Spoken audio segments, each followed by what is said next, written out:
Salut les potagistes. Allez, boulot du jour aujourd'hui. Alors j'ai tout ramené dans la serre, ça y est. Même si on a encore un risque de petites gelées dans la serre, ça ne craindra pas. Alors vous souvenez-vous, j'avais préparé cette zone là pour les patates. Eh ben c'est une brave connerie.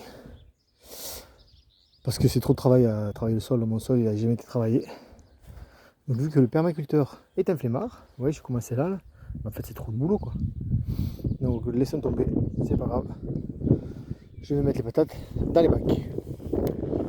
Donc il n'y a rien de perdu, hein. Le foin que j'avais mis là, je l'ai remis dans le tas. Voilà, j'ai juste perdu du carton, c'est pas grave. Je vais vous faire voir où je vais mettre les patates.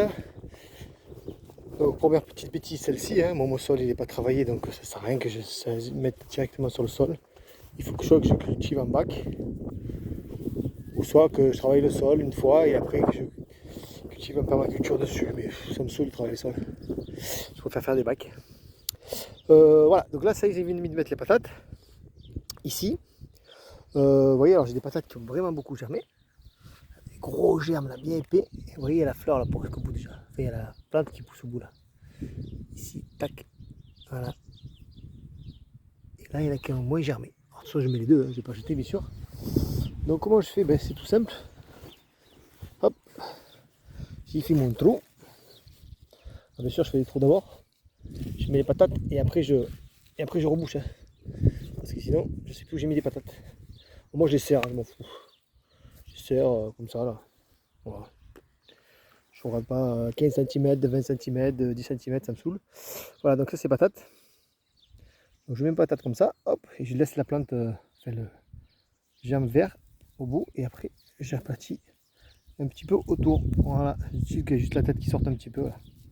Voilà, bien sûr, après je fais ça tout ça sur tout le bac. Je mets un grand coup d'eau pour bien que la terre se colle aux patates. Et après, paillage.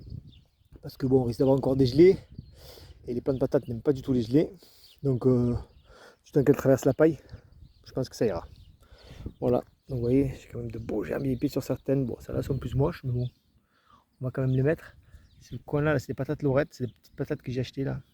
On verra. Vous voyez, alors bon, je lève les germes, je laisse qu'un. Hop. Et j'envoie bien ma patate. Hop. Et je laisse la tête dehors. Voilà. Ça devrait aller assez vite quand même. Hein. Je vous tiendrai au jus là-dessus. Voilà pour le bout du jour. Qu'est-ce qu'on a fait encore? Je vous ferai une autre vidéo sur les semis et plantations à faire. J'ai vraiment beaucoup de travail aussi cet après-midi là. Je pourrais peut-être tout faire. Donc là les patates, 2 bacs, voire un 3e bac de patates, pourquoi pas. Les fraises là-bas, je vais toutes les dépailler, nettoyer les bacs. Il y a un peu les grosses herbes qui les embêtent un peu. Bon, il y a des échalotes avec. Hein. Il y a des échalotes avec. Mais vous voyez, elles commencent à traverser la paille. Allez, ça va sortir. Allez, dès que vous voulez, regardez ça. Et voilà, un beau plein de fraises, magnifique. Plein de vigueur. Voilà, bon là c'est des échalotes. Elles vont être super belles cette année ces échalotes. C'est ouf. L'année passée j'ai rien. Vous voyez, des années on réussit des trucs, d'autres années on les réussit pas. Pff, franchement c'est aléatoire. Hein. Là elles vont être super belles je pense. Regardez ça. Donc les échalotes à mieux. Je lève les mauvaises herbes, je découvre les fraises. Et je vais faire les patates. Voilà, je pense que cet après-midi si je fais ça déjà, c'est un bon coup. J'ai juste commencé à planter les patates douces dans la serre. J'en ai mis 5. Voilà. Je les ai mis là. Hop. Voilà. Ici, aussi, je l'ai mis dans ce bac, j'ai bien arrosé. On verra bien.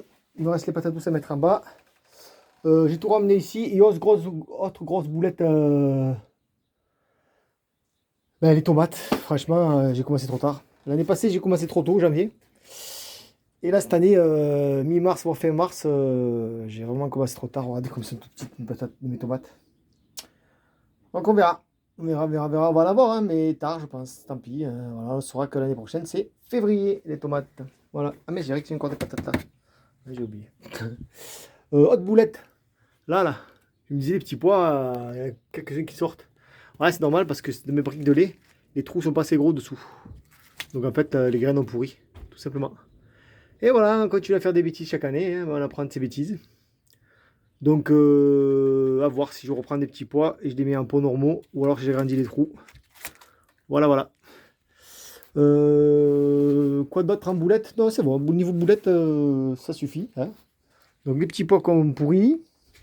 Les mange-tout, ça va. Par contre, j'ai en barquette, ça va. En barquette, ça pourrit pas, ça germe. Voilà, en barquette, ça va mieux, ça va sécher plus vite, je pense. Donc boulette, des petits pois qu'on pourrit.